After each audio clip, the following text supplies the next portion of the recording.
안녕하세요. 퍼주기는 죄다 시동생한테 퍼주시곤 저희더러 수습하라는 어머님의 말씀에 기도 안 차서 그냥 아예 손절한 30대 부부 중 아내입니다.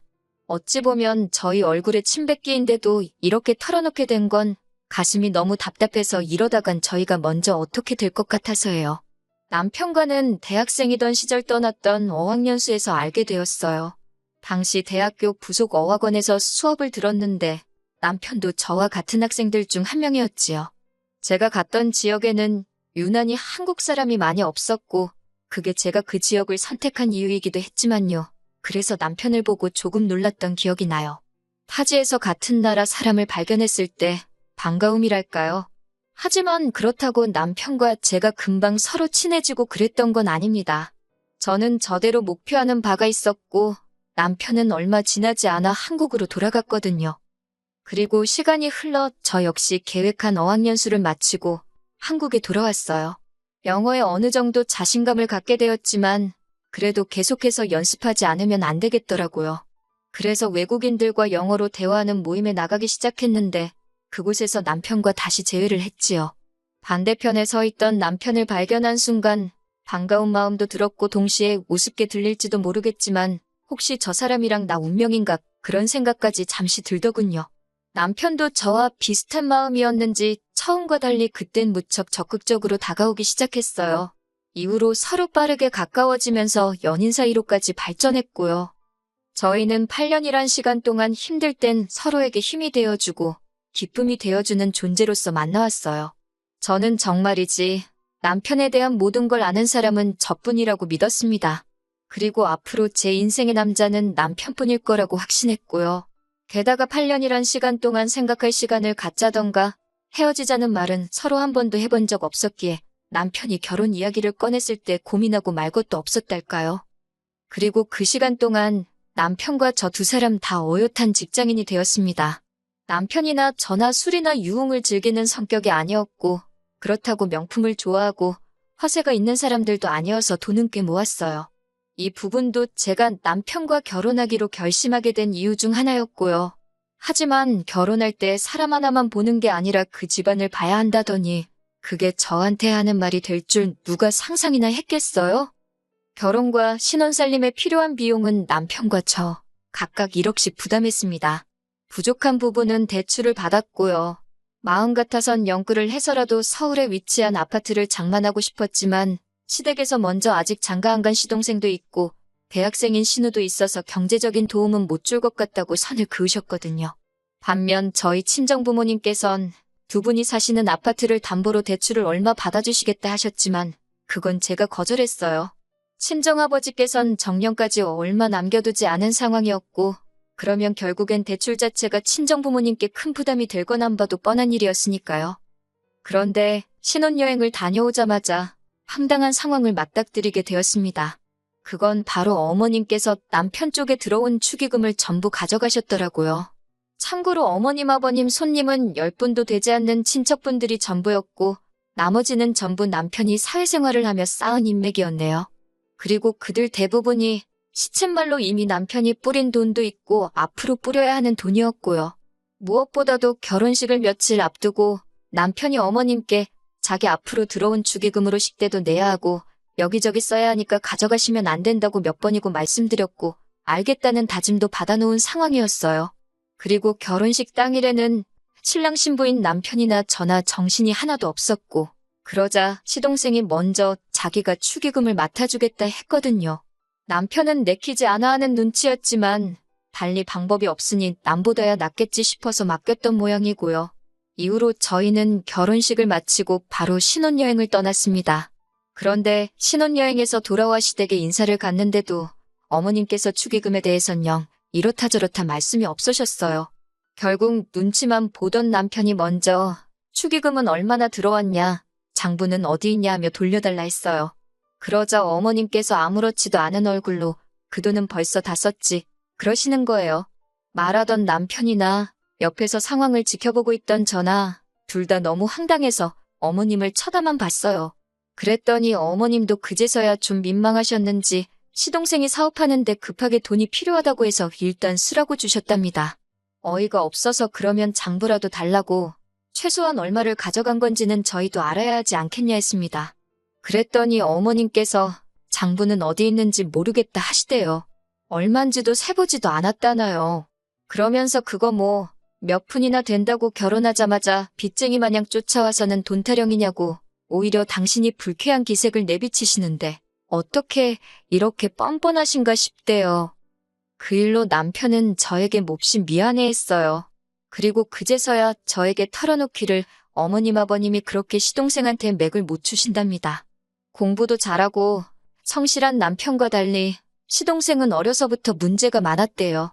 그러다 2, 3년 전부터 사업을 한다고 저렇게 여기저기를 들쑤시고 다니는데 어머님 아버님이 그런 시동생을 말리기는커녕 오히려 이제라도 정신을 차려서 다행이라고 그러면서 남자가 그런 배포가 있어야 한다며 옆에서 시동생을 부추기신다네요. 덕분에 시동생이 어머님 아버님으로부터 가져간 돈이 몇 억은 될 거랍니다. 제가 당신은 그런 거 보면 속도 안 상하냐고 그러니까 남편도 한다는 말이 자기도 사람인데 속이 왜 안 쓰리겠냐고요. 하지만 어머님 아버님이 당신들 재산으로 그렇게 해주겠다는데 자기가 무슨 자격으로 좋다 싫다를 논하냐입니다. 자기는 스트레스도 받기 싫고 그렇다고 딱히 해결책이 있는 것도 아니기에 관심을 끊고 산다고요. 그제서야 그 긴 연애 기간 동안에도 시댁 식구 중 누구 하나 소개해주지 않으려 들었던 게 비로소 납득이 되더군요. 솔직히 축의금 그거 몇백만 원이 많다면 많고 적다면 적은 액수잖아요. 그래서 속은 쓰렸지만 이미 일어난 일을 어쩌겠냐고 스스로 달랬습니다. 하지만 저도 사람인지라 어머님 아버님께는 처음 남편과 결혼하면서 마음먹었던 것처럼 살갑게는 못하겠더라고요. 왜냐하면 결혼한 지 넉 달쯤 되던 시기에 아마 어머님이 실수로 그런 말을 하셨어요.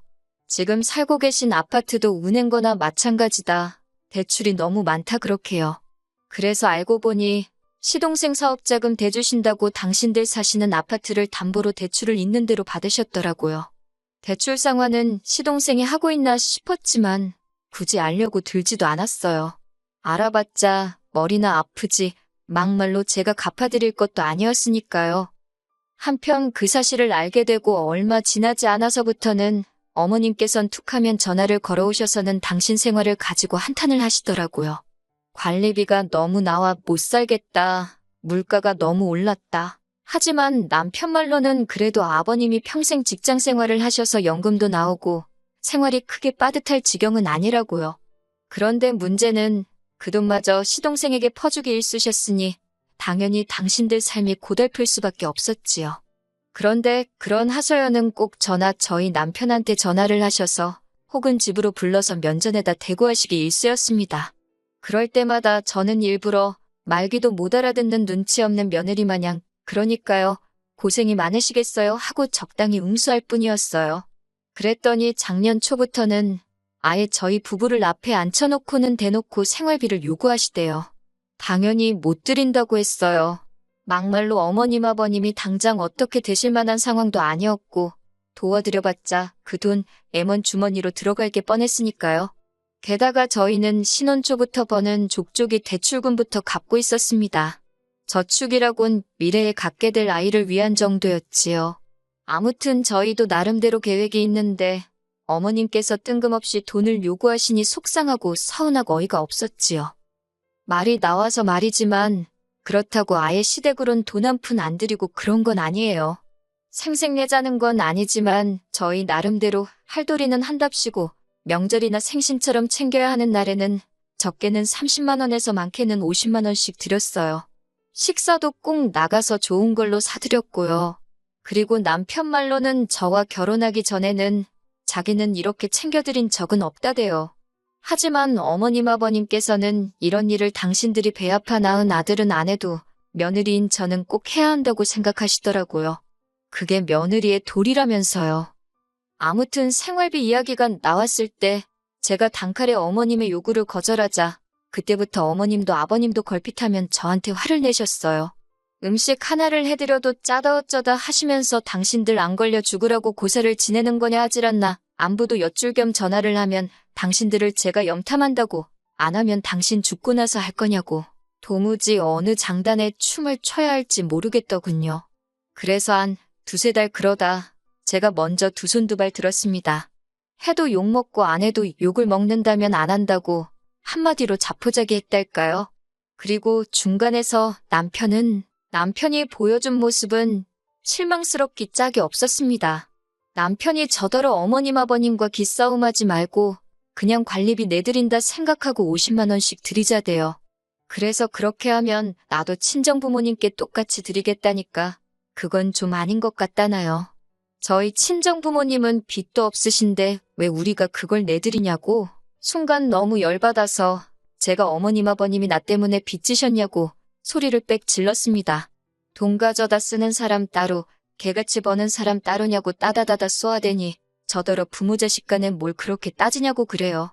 솔직히 제가 저 하나 좋자고 그런 것도 아니었는데 남편한테 그런 소리를 들으니 내가 지금 이게 다 뭐하는 짓인가 싶고 속이 많이 상하더군요. 괜히 결혼했다 싶기도 했고요. 하지만 이후로 다행이라고 해야 할지 어쩐 일로 어머님 아버님도 한동안 저에게 연락을 하지 않으셨어요. 남편도 왜인지 관리비고 뭐고 더는 말을 안 했고요.